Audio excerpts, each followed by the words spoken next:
Welcome back guys. Last video में हमने देखा था व्हाट इज सेंटेंस और सब्जेक्ट क्या होता है, प्रेडिकेट क्या होता है, हेल्पिंग वर्ब्स क्या होती हैं और मेन वर्ब्स क्या होती हैं।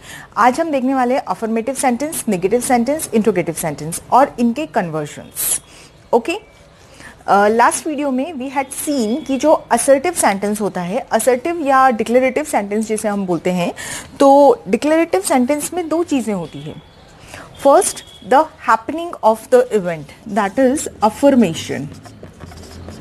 So, declarative में the happening of something shows affirmative sentence, and the sentence which shows not happening of something is negative sentence. मतलब जिसमें किसी चीज़ का नहीं होना बताया जाता है, that is negative sentence.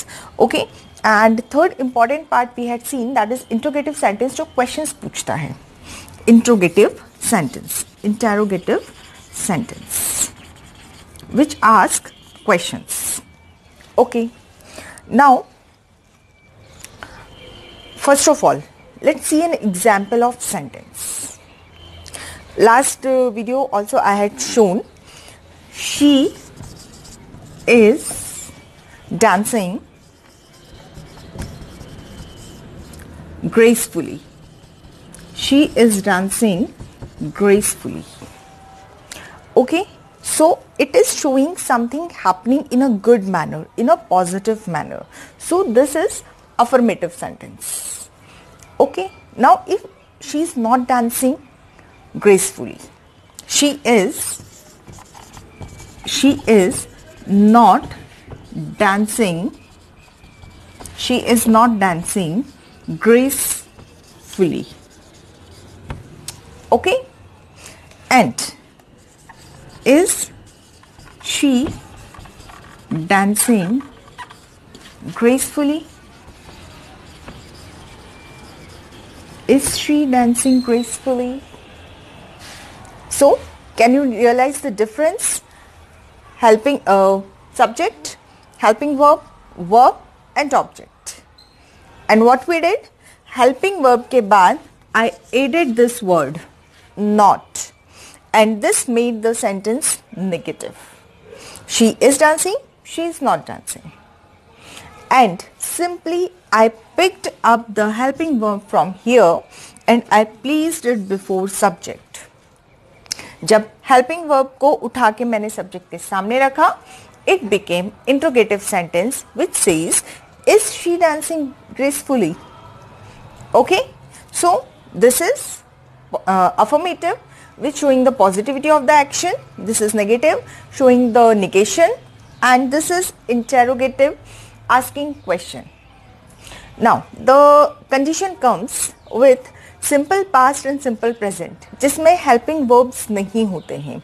Like she wrote a letter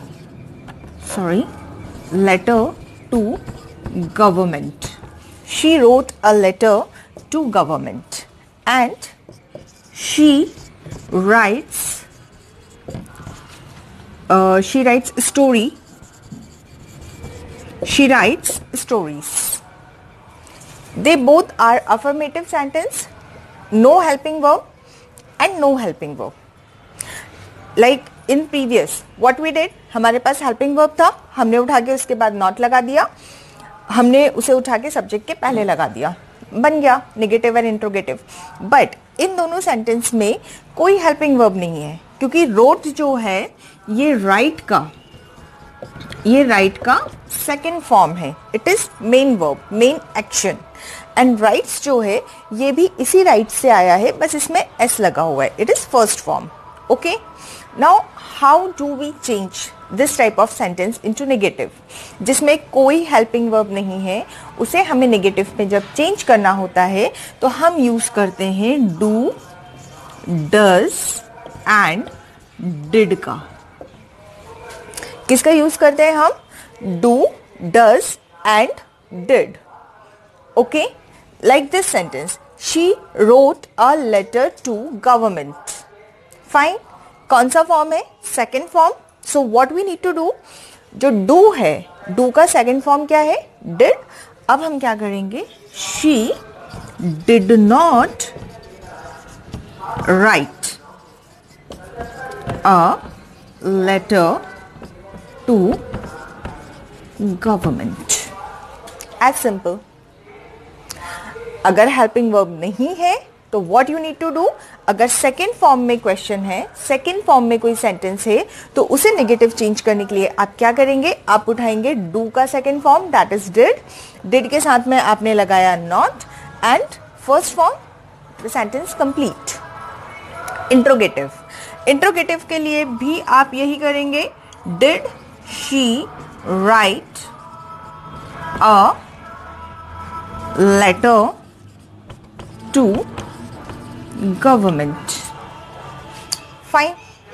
Second says she writes stories. वो कहानियां लिखती है. Again no helping verb. तो अब हमें क्या करना चाहिए, verb कौन से फॉर्म में है, first form including s. First form में है और इसमें s लगा हुआ है, तो फर्स्ट फॉर्म इसमें जब हम s का यूज करते हैं तो ये बन जाता है does. ओके, तो what she does not write stories. वो स्टोरीज नहीं लिखती है. सो इंट्रोगेटिव समझ में आ रहा है आपको. इंट्रोगेटिव के लिए हम क्या करेंगे, ये जो डज है इस डज को हम उठा के लिख दें पहले. Does she write stories. Done. Question mark. It became interrogative question. It became interrogative sentence. Okay? तो did you get the concept? कि अगर कोई सेंटेंस अफर्मेटिव है तो अफर्मेटिव सेंटेंस में सिंपली होता है आपका subject, helping verb, main verb and object. उसे ही जब आपको नेगेटिव बनाना हो तो नेगेटिव बनाने के लिए हम क्या करते हैं, the helping verb contains not. Helping verb के साथ में नो, नॉट, नेवर इस तरह के वर्ड्स आ जाते हैं. और वही आपको इंट्रोगेटिव बनाना हो तो हम क्या करते हैं कि जो हेल्पिंग वर्ब है उसे उठा के हम ले जाते हैं सब्जेक्ट के पहले. ओके, अब हम उस कंडीशन को एक बार और समझते हैं जबकि हेल्पिंग वर्ब हमारे सेंटेंस में नहीं है, वर्ब नहीं है, विथ कुछ examples. Okay, suppose he gifted a pen to me. You can see no helping verb is there. Subject, main verb, object. So, in which form the verb is? It is in second form. तो do का second form होता है did. Negative बनाने के लिए simply we need to do he did not gift a pen to me. That is it. Now again, did he gift a pen to me? Simple. जब आपने did का use किया तो जो गिफ्टेड था, जो सेकेंड फॉर्म था, वो फिर से आ जाता है फर्स्ट फॉर्म में. Okay, again he invites everyone for party. He invites everyone for party. कौन सा फॉर्म है, वर्ब का फर्स्ट फॉर्म है. फर्स्ट फॉर्म के लिए फर्स्ट फॉर्म में s लगा है तो हम यूज करते हैं does का. तो यहाँ क्या हो जाएगा, he does not invite everyone for party. Now question, does he invite everyone for party? Question mark. Now let's see, we visit Jammu. We visit Jammu every summer. We visit Jammu every summer. Okay.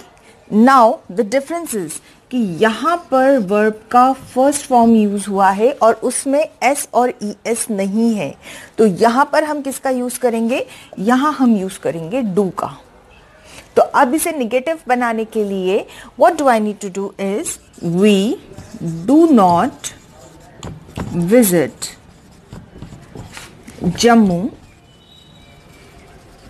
Every summer. और इसे ही जब मुझे interrogative बनाना है, what do I do, do we visit Jammu every year, question mark. आ गई आपको बात समझ में? अगर आपके अफर्मेटिव सेंटेंस में सेकेंड फॉर्म ऑफ वर्ब है, सेकेंड फॉर्म ऑफ वर्ब अगर है तो आप निगेटिव के लिए डिड का यूज करेंगे, इंट्रोगेटिव के लिए डिड का यूज करेंगे। अगर फर्स्ट फॉर्म ऑफ वर्ब है इंक्लूडिंग एस तो आप डज का यूज करेंगे। नेगेटिव और इंट्रोगेटिव बनाने के लिए you will use does in the sentence. और अगर आपके सेंटेंस में सिर्फ फर्स्ट फॉर्म है विदाउट एस तो आप डू का यूज करेंगे उसे नेगेटिव और इंट्रोगेटिव बनाने के लिए। ओके, ठीक है, इतनी चीज क्लियर है आप सभी को? I just hope the concept of affirmative, negative and interrogative sentence is very, very clear to you all, and you just need to practice them with various helping verbs and action verbs, और ये आपको बहुत अच्छे से समझ में आएगा। ये आपको कन्वर्सेशन में हेल्प करेगा एज वेल एज ये आपको कंपोजिशन में भी हेल्प करेगा। ओके, एंड नेक्स्ट वीडियो में हम इम्पेरेटिव और एक्सक्लेमेटरी सेंटेंस डिस्कस करेंगे। And till then, keep watching. Don't forget to like, share and subscribe. Escape the ordinary. Take good care of yourself. Bye-bye.